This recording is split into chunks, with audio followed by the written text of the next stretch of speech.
chat, if there was news that I forgot to get to, make sure that you hold me accountable and remind me of what I'm supposed to get to, because there was so much going on that I might not be able to get to all the news, but I think I covered everything.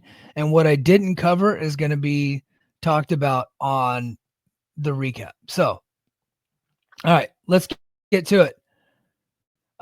First TNA live episode of TNA Impact in 8 years. And I thought that this Impact was everything it needed to be and more. I thought they nailed it. I thought they hit a home run. And here's why I thought they hit a home run. Production, check. Full crowd, check. Live crowd, check. Big stars, check. NXT stars, check. Surprises, check. One good match, at least one good match, check. Okay. I thought they hit all the boxes. So here's why this WWE TNA partnership is working so well, and why other partnerships in the past are not, and didn't work out ultimately as well.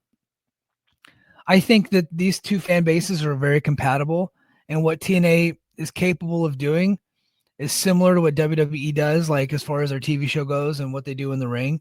I think that when they were working with AEW before, AEW fans didn't come over and didn't stay because the fan bases are not compatible. They're like this, right? AEW fans at the time, remember the context of 2021, their most ardent supporters that would go and support their people other places if AEW told them to. When they got to TNA in the ring was not up to what their standards are. Because you got to think about it. Tony Khan went and signed all the best in-ring performers in the world. TNA had a few that could be, just as good as anybody in AEW, but not that many. Okay. And so they have to TNA relies heavily on skits, storylines, promos, and the matches are kept more short, and they're not like these insane matches that you were seeing. You get some of that, but not a show full of them. Okay. So, with that said, I think that if TNA's goal was to tell WWE fans that you are safe here with us, that you can come here and enjoy our product just like you can enjoy WWE's. You're going to have a good time here. You're going to see some former WWE stars, and we put on a fun show that you can enjoy. And we're going to have great matches. We're going to have wacky storylines. We're going to have, we're going to do promos, and then our production is top notch. I think if those were their goals, they hit every goal. Like, hey, we have stars too. I think they hit every goal. I would have liked to have seen an X Division showcase, not, you know what I mean, but like an X Division showcase match on the show, right? We had our X Division champions, 260 pounds, and was in a tag match. So I would have liked to have seen a guy like Ace Austin. I know he ended up wrestling on the tapings later, but like Leon Slater, Ace Austin, some of those cats highlighted on here, and some younger talent. I really wish Steve Macklin was wrestling on this show. He wrestled an Explosion. He was featured on the show in backstage form, but I wish he would have been. I wish those guys, like homegrown talent, were featured on the show. But this was them. This was the introduction to the new era of TNA, and this was them telling the WWE audience, "You are safe with us. You can have fun with us. Come on over. The water's fine." I think that, like, I watched the show and that was the goal. Okay. I can only say it was a success based off of the goals and based off of all the check marks. Did I like everything on the show? No. Did I think some things could have been better? Yes. But that's just booking philosophy and booking stuff and what I like versus what they're doing, and what they're doing seems to work. Okay. And so we're going to sparse between the two. But I think that it show looked great. It was awesome. Makes a good point. Mackenzie is back. Mackenzie Mitchell. I don't want to sound mean to Jade Chung. Okay. I like Jade Chung. I thought she did a good job. But when we saw Mackenzie Mitchell in that spot, I think we were reminded that Jade Chung was learning on the job, and Mackenzie Mitchell is already a well-trained professional at that. And I know that I don't know that she's signed there or what. Maybe this is a tryout. I don't know. But I think that she was an immediate significant upgrade at that position. She was. I thought she did a great job. So kudos to Mackenzie Mitchell. Thank you for reminding me about Mackenzie. Okay. But I thought they did the several minute of live they did the several they did the whole slow motion Genesis recap, and then they immediately kicked into like this aerial footage of San Antonio, and then drone footage or whatever is boom cam footage of the venue, lit well, crowds hot, chanting TNA. This looked like a big time television show to me. This looked like Spike era Impact. For real. I think that they should have debuted. This should have been their debut on Sportsnet in Canada, and I think that they wouldn't be having some of the issues with ratings that they're having if this was the very first episode. If this was the introduction to TNA, I thought they nailed it. I thought they nailed everything. Okay. So yeah, they do the whole recap, cold open, and then Tom Hannafin just excited as shit. First live episode in 8 years. Great job. Just the opening 2 minutes was I thought they just nailed it. Then they get back to Santino, and I'm done with Santino. I'm done with him. I'm not interested in Santino. I hope at some point that he's gone. But so they go back to Santino. He's with Gia Miller in the parking lot, and he's teasing a couple of surprises for the show, and then they have a car that was very clearly meant to tease that Mustafa Ali is coming. So that was the first indication that Mustafa Ali is coming. So, and from there, the usual cross the line theme and accompanying video hit to formally open the show, and then back inside the Impact Zone, boom, Joe Hendry plays, and then Joe Hendry makes his way to the ring. Ray Walt calls the night the start of a new era. They're really hitting that home. The new era. The beginning is now, or this is the new beginning of TNA.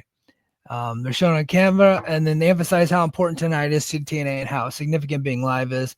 Hendry does the dramatic soap opera turn to the hard cam as his entrance tune wraps up. And then he goes on to say that he is the world champion. He's worked hard for it. Big "you deserve it" chant. The crowd's going crazy for Joe. He said the journey to the title was then, but this is now. He said he went to Santino Marella and told him not only will he be a fighting champion, so we're doing that again, but he'll put his title line against anyone from anywhere. And folks, trust me when I say anything can happen, because for the first time in 8 years, TNA Impact is live. Santino comes out again. Santino. And he comes out with a microphone, congratulates Henry, confirms the story about him coming to him, insisting he'll be a fighting champion. So we just got through with the fighting champion and Nick Nemeth. Jordan Grace was the fighting champion on the knockout side. We got to do we got to be able to book baby faces in a different way than they're always just fighting champions. So it's more paint by number stuff, right? And anyway, Santino says you're going to be defending your title against, and then Always Ready hits, and then Matt Cardona comes out. I did see some negativity about this. I think this was a good move, and I'll tell you why. They're trying to get Joe Hendry over as his fighting champion, which I think is lame, but that's where they're going. They needed a name, a big name for him to beat on the first episode. And Matt Cardona is not only a big name, he was just on AEW television. He was just wrestling Chris Jericho in the main event of Ring of Honor last month. He is a guy that's been here several times before, and he's always kind of in and out. And he's a big name from WWE. And this was the WWE audience. They see him as a big star. Joe Hendry gets a win, and he's not under contract here. You can just beat Matt Cardona, and then you can just move on, so you're not beating one of your own. Because I think they don't have a lot of opponents for Joe right now. And Matt Cardona is a good heel. And so I actually enjoyed the matchmaking. I think other people would have liked to have seen Joe defend against a homegrown star and 15, 20-minute match in the main event. But I think what they're trying to do is just get Joe over as champion right now. And so he's probably just going to, at each of these events, he's probably just going to start beating people. And I think we'll see more of that going forward. So that's the main event, Joe Hendry versus Matt Cardona. Then we go to the back. Footage is shown of Josh Alexander quitting TNA at TNA Genesis afterwards. A digital exclusive from Sunday's pay-per-view shown Eric Young asking how, after all that, Alexander's really going to quit and leave. Alexander doesn't say a word and walks off. Then we go to Macklin is with Eric Young and why he bothered, asking him why he bothered wasting his time. Young said he saw something. Macklin said he did too at one time, but not anymore. He reminds him of the despicable acts of Alexander as of late. Young says he wants to help him. Macklin makes it clear he does not. And then Walkie Weapon walks up and said he's not here to make excuses. So he's full-blown babyface now. Tries to shake their hands. Eric Young shakes the hand, but Macklin does not. So, and then, sorry, I lost my spot. Ray Wall and Hannafin are shown on camera again to recap the Alexander situation. They promote a segment later in the show where we will learn more about Alexander's status. So it was advertised all week that he was contractually obligated to appear. Okay. And then we go to the back. Jim Miller's backstage talking to Ryan Nemeth when his big brother Nick shows up. Nick tells Miller that next week he will address his TNA status. Ryan then gets on Miller's case, insisting she pre-screen her questions in the future as to not upset his big bro. I don't know if Ryan Nemeth is going to get over, but sometimes he makes me laugh, and other times I just don't want him on my television. Nick Nemeth, by the way, not going to be in the February shows. He says he's committed to TNA, but he's actually going to be in Qatar for TNA's debut at Full Sail. So there you go. He's going to miss a full month in February. So they're going to have to write him off TV somehow eventually. And then we get to a knockout showcase match. Rosemary and the Elegance Girls defeated Spitfire and Masha Slamovich. So match number 1, interference. Interference. That is the theme of the night, folks. Interference. Let's just go to the end here. I'm not going to recap the whole damn match, but Ash rolls up Luna out of nowhere, only gets a 2. Luna back suplexes Ash onto her elegant dome 3 times in a row. I think Luna's got something. I think she's starting to get over. As the action continues, the theme for Cora Jade hits. She makes her way down with a folder in hand. She hands it to Slamovich, pulls out an X, a photo of herself with an X over her face. And Cora pulling a page out of Slamovich's own playbook leads to Ash rolling up a distracted Slamovich for the win. I think she did not pin Slamovich. Guys, she didn't pin Slamovich, did she? I don't think she did. I don't know. You guys remind me. I can't remember. Then Josh Alexander comes out and makes his way to the ring with a Northern Armory, or as his wife used to say, Northern Armory. He starts to do a babyface promo, but boy, this crowd was not into it.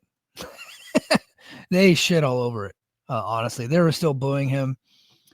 So anyway, he says, guys, relax. He tells Judas and Travis not to worry because they have all the talent in the world. Talks about going to bat for the 2 with TNA management. Says the Motor City Machine Guns did as well. He calls them the best up-and-coming tag team in the world. You can do this. You just do it the right way because it's going to be without me. They tell him he can't quit. Alexander says he can and he has. They tell him he doesn't understand. He can't leave. They then sneak attack him. As the 2 continue to beat down Alexander, Eric Young sprints out from the back to make the save. Foreshadowing. And next week we get Alexander and Eric Young versus Sinner and Saint. So there you go. And then as they come back, the system is out, and then you get the big Hardy pop. So we got the Hardys end up defeating Moose and JDC. Hardys were super over. Alicia Edwards interferes, but it's not significant. So, but second match, interference. So JDC controls the action for a couple minutes, but misses when going for down and dirty. This buys Matt enough time to make the much-needed tag to Jeff. The charismatic Enigma hits the ring off the hot tag, and the crowd goes wild as he takes it to JDC and Moose by himself. Alicia Edwards gets involved again, leading to another brief shift to offensive momentum, but it quickly swings back into the other direction. Jeff takes his shirt off and hits the trademark top rope swanton bomb for the pinfall victory. So he pins Moose here. Moose is the X Division champion. I wonder if we're going to head towards a Moose and Jeff Hardy match at some point. but the Hardys were the tag champions. Looks like the Hardys don't have any opponents, by the way. They got no other tag teams. They've already beaten the hell out of the system several times. They just beat the Rascals. ABC's no more. They're not going to wrestle the Good Hands. Sinner and Saint's not ready yet. So they got no opponents. Hammerstone and Jake had to break up because Hammerstone got hurt. So after the match is over, Hardys are going to go to say something to Hanfin and Raywall, but as they do, the lights begin flickering, and the cryptic 23 flashes on the big screens on the entrance ramp, and then they go to break, and then they come back. Salami Callahan makes his way to the ring. Hanfin says the match was scheduled for right now, but Callahan has taken over. Callahan demands the music be cut, and then immediately makes it clear he's sick of waiting and mind games about this 23 mystery. I have been predicting forever that it was Callahan, and I still think that might have been the case at some point. But with the PCO, everything went down with PCO. They did the big pivot. He tells 23 to get down here, and then some music plays, and out comes Steph DeLander, and she's got the belt. Like, I at first glance, I thought that was the replica belt, but people are saying it's the real belt. So she's got the Digital Media Championship. She claims she won the title in the divorce. So, like, if this title wasn't dead before, it's fucking totally dead now. But I thought that was kind of clever and a clever pivot. And it's like old school TNA. Look, I said that TNA needs to be unapologetically TNA, and this is the shit we're getting. Okay, so like this is what you asked for, Mike. So now you got to eat it. I was like, okay. But I did think that was kind of clever. She got the title in the divorce. So or maybe 23 was always meant to be Steph DeLander and Mance Warner, and they were going to do a Mance Warner and Pete, like he was going to kill off PCO, and then that would lead to a Sami Callahan feud. I think that could be. She claims she won the title in the divorce, so what's mine is mine and what's his is mine. She says now that her husband is out the door, she wants to introduce us to her boyfriend. Lights go out. 23 vignette plays again. 23 is just a number. When the lights come back on, Mance Warner is in the ring and he attacks Sami Callahan. So in real life, Steph DeLander and Mance Warner are together. The Southern Psycho is in TNA. So this reminded me of the August 1 warning when Tito Ortiz came out and like nobody was like, what the fuck are we doing? so he came out like this got over like a fart in church. And that sucks because I like Mance Warner. But they played this up to be so big. It needed to be a big star. And Mance Warner is not a big star. Mance Warner is great, by the way. And I've been advocating for him to come into this company for a long time. I think a Mance and Sami Callahan feud is the thing that they need to get Sami Callahan back again, because he's just been doing nothing for a long time. They feuded before in MLW, and I think the feud got over. So, and then he works for Wrestling Revolver. These guys know each other. I think this is exactly what they need to get Sami Callahan rolling again. But they built this up to be so huge. They've been building it for weeks, and it was fucking Mance Warner, and nobody cared. It didn't get over. Bad idea. That said, I like it. It's like, Mike, how can you like a bad idea? I like it because I like Mance Warner. I've been wanting him in TNA for years. So I can't be completely upset because this is something that I've been asking for a long time. So I've been a fan of his since he was in MLW back in the day. And he's been a game changer for a long time. He's in a Pro Wrestling Revolver. He's been around. He did a shot with AEW, did a match against John Moxley. And he's a guy that's never going to go to WWE. He is a reliable talent. He's good promos. He's a brawler, so you're not going to get like the classic matches with him. But I like him. I think they should bring in Matthew Justice too. I like him too. I think eventually they need to bring him in. He just lost his GCW title to Effie on Sunday, and now he debuts in TNA. I think this means he's in TNA for the long haul. So I'm excited about that. It just didn't get over. So we got to face the reality. Did not get over. Let's see. Io says, I think they're going to bring in Mance Warner anyway. That's probably true. That's probably true. I'm going to get to the chat. I only got a couple more segments to hit, and then what I'll do is I'll go back through the chat and I'll address all your chats, guys. Okay. Fraxiom then defeated in the match of the night. Clearly, Fraxiom defeated the Rascals, but again, there was interference. Every single match had some type of interference in it. So, but I thought this match was fantastic, and Wesley ends up getting involved. I can't recap it because so much happened, but there was 2 super kick spots where Zach Wentz super kicked Axiom. And when Axiom did a kip up, and he just most perfectly timed super kick you ever see, and then Axiom returned the favor a couple minutes later. Action was hot and heavy and action packed and fast paced and tons of near falls. The crowd was just going ape shit. Fraxiom was over. NXT's over in this building. TNA's over in this building. You had NXT chants, TNA chants. I thought this thing was off the chain. Wesley ends up interfering, and Wesley's minions, I don't remember, Tyson DuPont and Tyreek. I cannot pronounce that last name. So sorry. IGWE. So Wesley distracts the referee. Tyson DuPont and Tyreek attack Wentz from behind as Lee distracts the referee. Fraxiom take over on Miguel in the ring. Axiom hits a Spanish fly. Frazier follows up with a splash off the ropes for the win. Fraxiom retains. After the match, they go to another commercial break. Fantastic match. Another interference, of course. Looks like we're going to get another Fraxiom Rascals match down the line, probably in NXT. And it looks like, and then they shortly after that, they announced that Wesley and Ace Austin set for next week. So we're going to get Ace Austin on the show next week, which should be a pretty great match. So, but again, more interference. We need a moratorium on this shit. Too much. Mike Santana, hits the ring, and, he boasts about getting the torch of the standard of TNA to pass him by Alexander, and that made him say those 2 magic words he claimed he never would, which is "I quit." Santana then makes his TNA World Championship aspirations clear. It seemed like that was going to be it. He's getting ready to leave the ring. He is cut off by the familiar sounds of the entrance music of Mustafa Ali. His security's there. Ali comes out and comes to the ring with Santana. Ali confirms he has signed with TNA. He says the company has great leadership, and he is that great leader. He announces a campaign in which he becomes the next World Heavyweight Champion. And then Santana makes a face at him while standing calmly in the corner, taking this all in. Ali reminds us that in Ali we trust. His theme hits again. So now Ali's in. He is signed. We're going to keep Santana away from the title for a little bit because it looks like we're headed towards an Ali-Santana feud. I like that feud.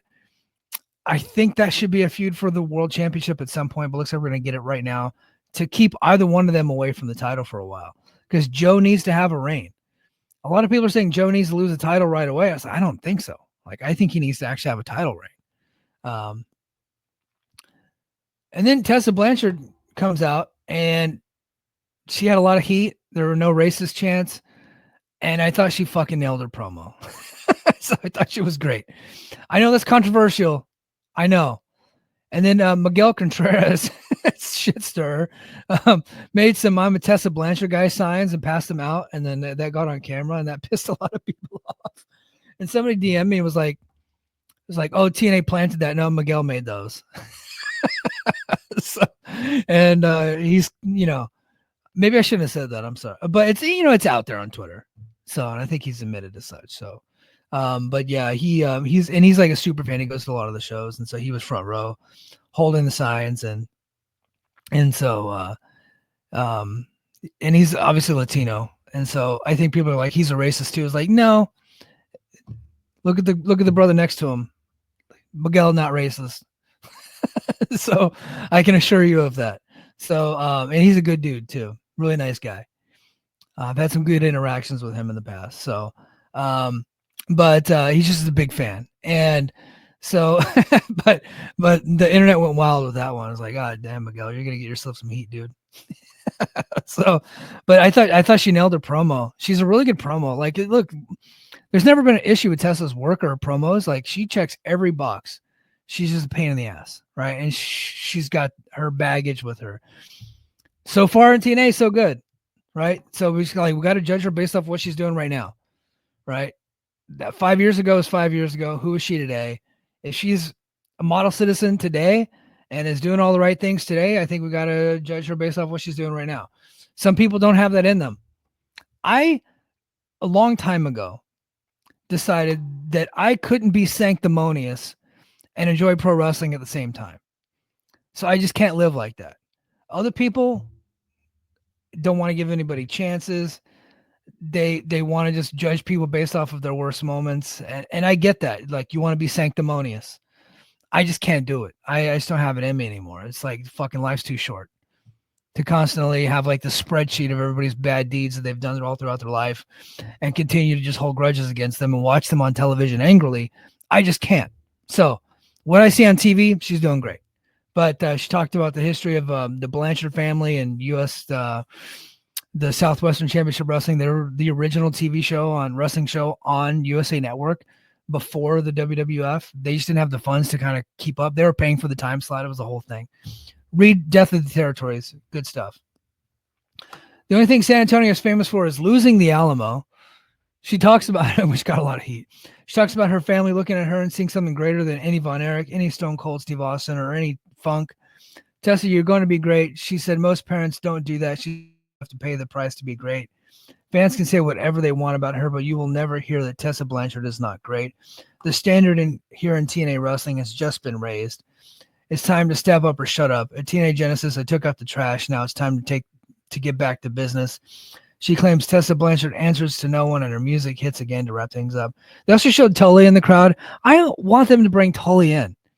I'd like to see Tully with the system. It makes sense to me. Moose and Tessa are friends. You bring Tessa and Tully into the system. I think that would be fun. That'd be good TV. And then, inevitably, Tully is going to, piss a lot of people off and get fired. That's what he does. What he did in AEW. So I think that would make great drama for my podcast. But I thought she nailed her promo. So Joe Hendry defeated Matt Cardona to retain the the TNA World Championship. Guys, if you like 3-star matches, Joe Hendry's your guy. So I thought this was every basic Joe Hendry match he's ever had. Of course, they have to do a ref bump because you can't just have a Joe Hendry match. You got to have shenanigans. They do the ref bump. Matt Cardona goes out to get the world championship. He's going to use it on Joe Hendry. And then John Layfield comes out, interference number 4. 4 matches, 4 interference segments. He comes out, he gives a clothesline to hell from Matt Cardona while the referee is down.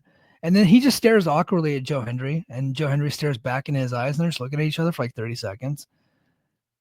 And then Joe Hendry is trying to get the ref up, and then Matt Cardona comes in the ring and just hits him with the belt anyway. So I'm like, why did we just have that whole thing? Like, Layfield was there to prevent that from happening, and it ultimately ends up happening. He hits him with the belt, and then he gets a near fall, which got over. I got to say, it was over. So what are you going to do? But that was stupid. He shouldn't have hit him with the belt after he got laid out. That didn't make any sense to me. I don't think this Layfield thing's ever going to get paid off. It's just been happening since last spring or last fall, and we don't know what's going on with it. Is he like the savior of the title? Right? Because he was out there interfering in Nemeth matches, and now he's got no interest in Nemeth, and now he's just interfering in Joe Hendry matches. So I don't know. And I read the spoilers, but I can't remember if he was at the taping or not. So, but Hendry is stuck confused at JBL's action. He turns around and is blasted by a recovered Cardona with the title. Cardona covers him just as the referee comes back to life. Hendry kicks out at 2.5. Hendry fights back, hits a standing ovation seconds later for the win, getting the first defense of his TNA World Championship under his belt. And that is how the first live TNA Impact in 8 years goes off the air. Next week, Eric Young and Josh Alexander versus Sinner and Saint. Mustafa Ali in action. Wesley from Ace Austin. Wesley versus Ace Austin. And then we hear from Nick Nemeth. So looks like hopefully we get some better wrestling matches next week. So, all right, guys, let me get to this chat, and then I'm already at 90 minutes, so I gotta burn it down. I gotta get out of here. Let's see. Godilla, sup, Big Mike? Godilla in the house. What's up, dude? Thank you for being here. Lucky Charm. I know we talk about it being fed crowds now, but I think TNA's goal is to genuinely convert some people into legit TNA fans that will continue watching even if the partnership stops. Get them invested. I think so. And who knows if it'll work or not, but the audience is very WWE heavy right now. They're selling tickets, a lot of tickets to WWE fans. Whatever they're doing is working right now. And that's all there is to it. It's working. So kudos to them. Everything that they're doing is completely working. So, is what it is. Okay. Sorry. Lost my train of thought. Okay. Illa, for real. Also make the title special. Not everyone should get a shot. Yes, I agree. Correction. Ash pinned Danny Luna. Yes. Ash did not pin Masha Slamovich. Pinned Danny Luna. Thank you for the correction. If they're going to keep the DMC, I'm glad it's back in the knockouts division. SDL can't wrestle. She just had neck surgery. She might not ever wrestle again. I think that Mance Warner is ultimately going to be the digital media champion. Zaya Brookside and some girls that need development could fight for that. They already have a secondary title. It's the tag titles, and they don't have enough talent to keep that happy. I don't think they need to introduce another second singles championship for the knockouts division. They don't have enough knockouts. They have Lei Ying Lee. She's fucking never there. She was in Atlanta. She wasn't in San Antonio or Dallas. She's making money with the company, though. Yeah, she wanted a divorce. I like that. We already addressed that. Illa, losing Grace and Josh's shoes, but adding Ali, Mance, and Tessa isn't a bad trade-off.